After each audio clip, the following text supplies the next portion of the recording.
Marami nga ang natuwa kay Julia Montes nang magbahagi siya ng larawan nila kasama ang Lola Matilde ni Coco Martin.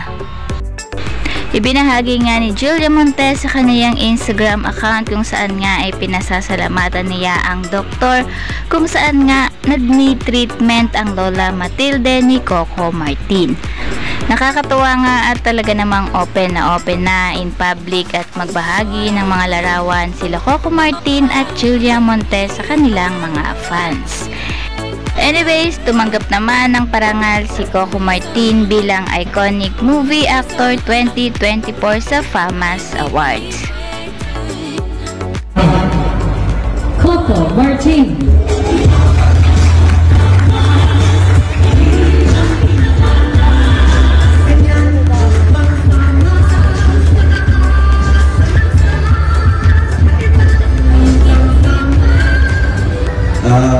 Magandang gabi po sa inyong lahat. Grabe. Napakalaki po pala ng okasyon na ito at napakabigat po pala ng award na ito. Maraming salamat po sa lahat ng mga dumalo ngayong gabi. Kasi po, hindi ko inaakala na makakatungtong po ako sa entablado ito dahil nung araw po naaalala ko, kasama ko lang ang lola ko na nanonood po ng mga pelikulang Tagalog dahil sobra po siya tagahangan ni FPJ at Inora Honor.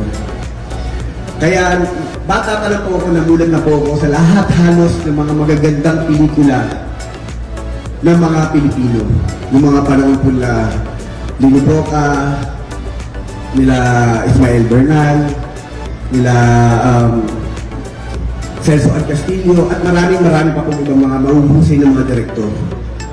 Nung araw, wala sa pag-iisip ko na mapapasok ko ang trabaho ito. Hanggang dumating sa akin yung pagkakataon na nakita ko, may mga nakakita sa akin, at napasok ako sa pag-extra, hanggang sa napansin na po ako, may nakakita po sa akin sa isang indie films.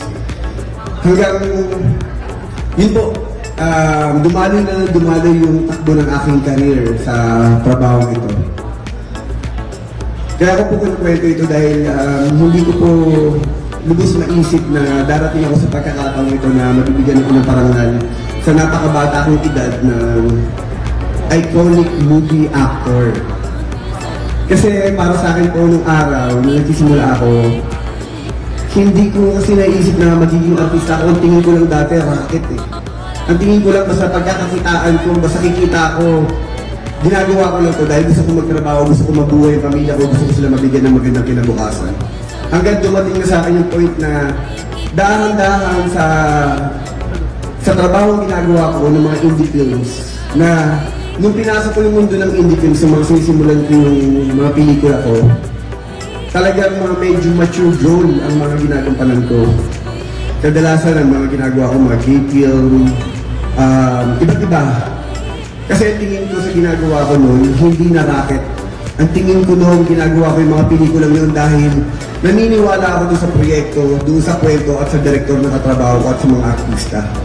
Hanggat na-experience ko po yung paglaban sa iba't ibang bansa para po ilaban yung mga pelikula natin.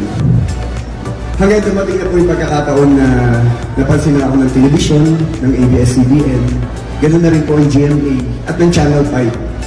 Napakahaba po ng history ng tinahak ko bago po ako umabot sa entablado ito. Kaya nais ko po sanang gamitin ang pagkakataon ito na pasalamatan ang lahat po ng mga taong tumulong sa akin noon, ang lahat ng mga directors, lahat ng mga managers, lahat ng mga co-actors ko, lahat ng mga producers at lahat po ng mga TV stations na mga naniwala at nagbigay sa akin ng oportunidad na makapagbigay po ng hanap buhay. Ito pong tropeo ko, inaalay ko po ito sa aking lola at sa aking buong pamilya. Dahil sa hanggat ngayon po, nagtatrabaho po ako para po sa kanila at para mapaglingkuran po ang lahat ng mga Pilipino na makapagbigay po ng gabi-gabi ng inspirasyon at kaligayahan sa kanilang mga tahanan. Kaya maraming salamat po, Pamas, sa karangalan na pinagkaloob niyo sa akin at sa lahat po ng mga taong nagtiwala po sa akin. Thank you so much po, and God bless.